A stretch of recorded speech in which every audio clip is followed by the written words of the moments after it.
Les invités du Cercle Pierre d'Or, l'excellence immobilière.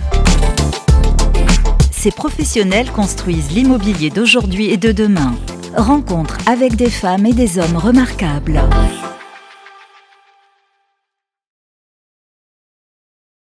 Bonjour et bienvenue sur imoweek.fr pour ce nouvel épisode du Cercle des Pierres d'Or qui a le grand plaisir de recevoir Anne-Claire Barbéry. Bonjour. Bonjour. Vous êtes directrice RSE de Perial. Merci d'accepter de participer à cette émission que l'on enregistre dans le cadre du CIPCA. Donc effectivement, on parle beaucoup de RSE et c'est très important. Quelles sont justement les actualités marquantes pour Perial en cette rentrée 2025 sur le plan de la RSE ? Alors bonjour Eric, merci de me poser cette question parce qu'on est ravis en cette rentrée. On a une très bonne nouvelle. Perial est devenue entreprise B Corp. En plus d'être entreprise à mission, donc vraiment deux cadres intéressants à travailler. Alors qu'est-ce que c'est B Corp ? J'allais vous poser la question, c'est très bien. Donc B Corp, c'est un label d'origine américaine qui récompense des entreprises qui se fixent statutairement des objectifs extra-financiers, en plus des objectifs de performance financière, et puis qui démontrent la performance de ces objectifs-là dans des projets, dans des résultats concrets. Donc aujourd'hui, on est ravis de faire partie de cette communauté et surtout, ça nous permet de définir des axes de travail pour les années à venir puisque ce label dure 3 ans et donc on doit aussi s'améliorer. Donc à partir de là, à partir d'un label comme B Corp, le fait d'être entreprise à mission aussi, est-ce qu'on peut dire vraiment que la politique RSE chez Perial constitue vraiment un levier stratégique pour l'entreprise ? Absolument. La stratégie RSE, elle a été définie en 2020, puis on est devenu entreprise à mission, puis B Corp, et puis au fur et à mesure, évidemment, les plans stratégiques évoluent et se définissent sur 3 ans chez nous, et systématiquement intègrent ces cadres-là. Il n'y a pas d'un côté des plans stratégiques financiers et de l'autre des cadres de gouvernance extra-financiers. C'est vraiment intégré. Au sein du COMEX, au sein du CODIR. Et ça fait partie finalement de toutes les décisions stratégiques qui sont prises à l'échelle du groupe et à l'échelle des entités opérationnelles. Et auprès des collaborateurs, j'imagine aussi que c'est quelque chose que vous amenez, que vous présentez et vous les impliquez également. Absolument. On a une communauté d'ambassadeurs RSE qui nous permet de faire le lien entre cette stratégie et le concret du quotidien. On dispense aussi beaucoup de formations aux équipes très concrètes, pas de théorie, vraiment comment ça s'applique dans leur métier. Et puis on travaille avec les équipes RH pour justement faire évoluer les compétences et les métiers pour recruter des candidats et des candidates qui déjà ont l'appétence pour ces sujets-là et l'intègrent au quotidien dans leur métier. Au-delà des intentions, comment est-ce que vous mesurez l'impact concret de vos actions, tant sur le climat que sur la valeur créée pour vos clients et vos investisseurs ? Alors, à mi-parcours de notre stratégie RSE, on a déjà accompli beaucoup de choses, on a de très beaux résultats. Concrètement, le patrimoine immobilier des fonds géré par Perial Asset Management est aligné sur la trajectoire de l'accord de Paris. On a un siège qui est aussi multi-certifié, donc ça fait partie aussi de quelques exemples que je peux donner. Nos entités sont labellisées, certifiées ISO 14001. Ça fait beaucoup de labels, mais de reconnaissance aussi. Et puis, pour donner peut-être quelques exemples plus concrets sur le patrimoine, bien sûr. Très récemment, nous avons changé les groupes de production de froid sur un immeuble de bureaux en région parisienne, ce qui a permis de faire des réductions de consommation d'énergie de l'ordre de 20% par an et aussi des économies de l'ordre de 300 000 € par an pour le locataire. Donc, un moyen aussi d'engager le locataire et de le fidéliser pour le bénéfice forcément des épargnants des fonds.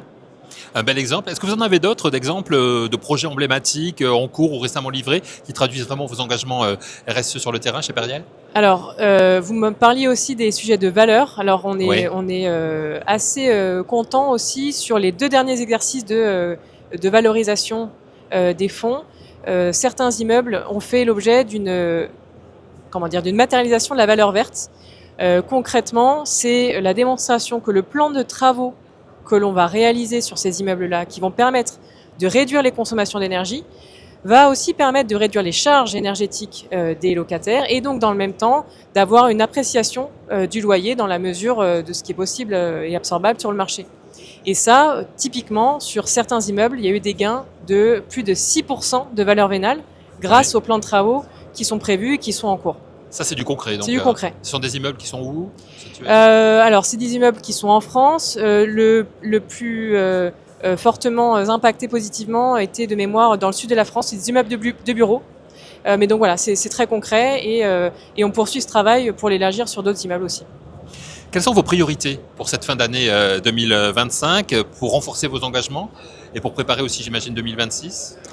Alors effectivement, je l'ai mentionné, on est maintenant une entreprise Bicorp, donc l'enjeu c'est évidemment de pouvoir le partager avec l'ensemble de nos partenaires et de nos clients et de nos collaborateurs et surtout de les engager sur cette logique d'amélioration.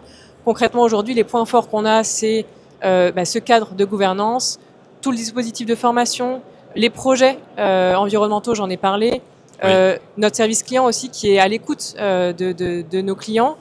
Donc nos priorités, quelles sont-elles ? C'est de redéfinir ces axes d'amélioration sur les 3 prochaines années et puis évidemment de poursuivre le plan RSE que l'on a pour atteindre les objectifs qu'on s'est fixés. On est en très bonne voie, donc l'idée c'est vraiment de continuer sur ce chemin, de toujours plus embarquer les équipes et aussi de pouvoir, et ça c'est très important, embarquer nos clients et nos partenaires pour que on puisse leur faire la démonstration que le pouvoir, enfin le geste d'investissement a un pouvoir assez fort qui peut être celui d'améliorer la performance environnementale et sociale du secteur immobilier. Donc concrètement, c'est beaucoup de formations, beaucoup d'informations, beaucoup d'exemples, ce qu'on met dans nos bulletins d'information et aussi on a un dispositif de formation de nos conseillers en gestion de patrimoine qui s'appelle l'ISR Academy, qui sont des formations que l'on dispense à nos conseillers pour les aider dans finalement la compréhension de ces enjeux qui peuvent être très complexes. Ce que l'on remarque depuis que l'on est ici sur le CIBCA et auprès des directrices et directeurs RSE comme vous, Anne-Claire, c'est qu'effectivement cette partie information, cette partie formation aussi, elle est essentielle à la fois chez les collaborateurs bien évidemment, mais aussi auprès des clients, auprès des collectivités locales. Ça c'est vraiment un aspect très important. C'est très important, on le voit, il y a beaucoup de choses qui évoluent, il y a un cadre réglementaire assez complexe et il y a aussi le besoin de prouver, c'est ce que vous me disiez, est-ce qu'il y a des projets concrets ? Oui, il y a des projets concrets, il y a beaucoup d'exemples qu'on peut montrer, il y a des solutions qui existent et d'ailleurs je pense que le CIBCA en présente aussi beaucoup. Donc l'enjeu c'est d'expliquer, de démontrer, d'embarquer et en fait on le voit dans les enquêtes qui sont faites auprès des épargnants, nombreux sont ceux qui souhaitent investir dans des produits financiers avec une dimension extra-financière, mais peu sont ceux à le faire réellement par manque de compréhension et par manque peut-être de présentation de ces produits-là. Donc nous, voilà, notre enjeu, c'est de nous assurer que sur toute la chaîne, tout le monde comprend bien ce que l'on réalise et comprend les exemples très concrets qu'on peut mettre en place sur l'énergie. On peut avoir d'autres exemples sur la biodiversité, sur l'amélioration des enjeux de l'eau, sur les enjeux de résilience climatique. Je pense qu'au CIBCA, on en parle aussi beaucoup, d'adaptation des bâtiments. Concrètement, un exemple que j'aime beaucoup présenter, c'est un locataire pour la 2e, 3e fois qui vit dans un bâtiment où il y a des canicules, des vagues de chaleur à répétition et ses paramètres de confort ne sont pas atteints. Au bout à l'échéance de son bail, c'est très peu probable qu'il renouvelle. Et donc, il y a une perte d'exploitation potentielle. Et donc là, nous, notre enjeu, c'est d'anticiper, de comprendre quelles sont les actions à mener, très concrètes, et ensuite de pouvoir adapter aussi le comportement du locataire, le sensibiliser et nous assurer que quand le risque va arriver, parce qu'il va arriver, on sera tous prêts et on sera tous adaptés à gérer ce risque au mieux. C'est ça, il faut allier à la fois l'urgence climatique qui est là et le temps long que demande effectivement la construction. Exactement, absolument. C'est pas des choses toujours simples à faire, mais la force qui est la vôtre aussi chez Perial, c'est que, et vous nous le démontrez dans ce que vous dites, Anne-Claire, vous projetez énormément, vous avez des objectifs très précis sur 2030 notamment et au-delà. Oui, absolument. Notre stratégie RSE s'articule sur 3 piliers. Le climat évidemment, la communauté sur les enjeux de bien vivre ensemble et le territoire. Et on retrouve 12 thématiques. 12 thématiques sur en tout ces 3 piliers-là qui se projettent à 2030 avec une application à l'échelle du groupe, à l'échelle corporate, sur notre siège notamment, qui est notre vitrine, à l'échelle des enjeux immobiliers et puis à l'échelle des enjeux épargne, voilà, en mobilisant l'ensemble des parties prenantes. Et donc c'est ce que je disais, les objectifs à mi-année, on est extrêmement bien engagé sur les enjeux carbone, énergie, sur les enjeux de biodiversité aussi, où on a créé un indicateur de mesure de la biodiversité pour justement identifier quels étaient les axes d'amélioration sur le patrimoine des fonds.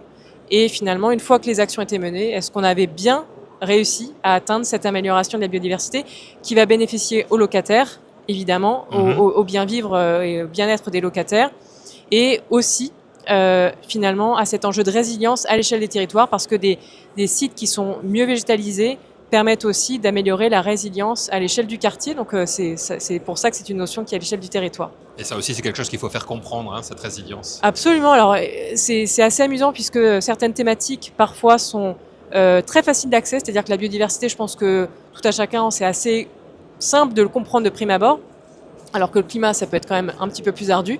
En revanche, la biodiversité, il ne faut pas se leurrer, c'est des sujets qui sont extrêmement complexes une fois qu'on approche cette première, cette première vitrine. Oui. Et donc, on a besoin de s'adosser à des experts écologues qui nous permettent de ne pas avoir des actions gadgets et vraiment de travailler les vrais sujets qui vont être bénéfiques à la renaturation, à la régénération du vivant et aussi à l'échelle, encore une fois, du territoire. Ce sont des sujets essentiels, des sujets passionnants, mais très importants également et nécessaires aujourd'hui. Absolument, et c'est pour ça que la stratégie RSE qu'on a définie s'appelle Périal Positive 2030. Pourquoi ? L'enjeu étant de changer d'équilibre et plus uniquement de réduire ses impacts négatifs, comme on le fait, on essaie de tous le faire, mais aussi de pouvoir générer des impacts positifs. Et donc, on s'inscrit aussi dans le temps long sur des logiques de régénération, de pouvoir se dire finalement, je reprends l'exemple de la biodiversité, d'accord, on réduit nos impacts sur la biodiversité aux alentours, mais finalement, moi, avec l'existence de mon activité, de mon bâtiment, comment ça peut être aussi un support de renaturation, de peut-être régénérer des espaces qui avaient un peu disparu et de remettre un peu de vivant là où on avait beaucoup artificialisé. Pour terminer cet entretien, Anne-Claire, peut-être à titre plus personnel, quel projet ou quelle initiative incarne le mieux, selon vous, l'esprit, l'ambition de la politique RSE de Périal ? Alors c'est compliqué toujours d'en choisir un seul, mais je pense qu'il y a vraiment finalement cette articulation entre les enjeux de gouvernance qu'on peut retrouver dans l'entreprise à mission et dans Bicorp, et finalement la traduction de ce que ça peut apporter pour nos clients, et finalement les sujets de valeur verte sur lesquels on travaille toujours finalement a été l'explication de tout le travail, de toutes les convictions qu'on a depuis plus de 15 ans chez Périal Asset Management, de pouvoir démontrer que finalement tout le travail d'amélioration du patrimoine, voire de la régénération des sujets, en tout cas des enjeux environnementaux sur le patrimoine, peut être bénéfique de manière sonnante et trébuchante pour nos clients. Et ça, finalement, ils n'ont plus besoin de choisir entre la performance financière et la dimension extra-financière. Finalement, ils peuvent avoir les deux. Merci de nous avoir fait part de votre expertise. Merci à vous. Et de rendre passionnants ces sujets RSE qui sont vraiment essentiels aujourd'hui. Merci Anne-Claire Barbery d'avoir accepté notre invitation, et merci à vous d'avoir suivi cet épisode. Vous les retrouvez bien sûr tous les épisodes du Cercle des Pierres d'Or sur imoweek.fr.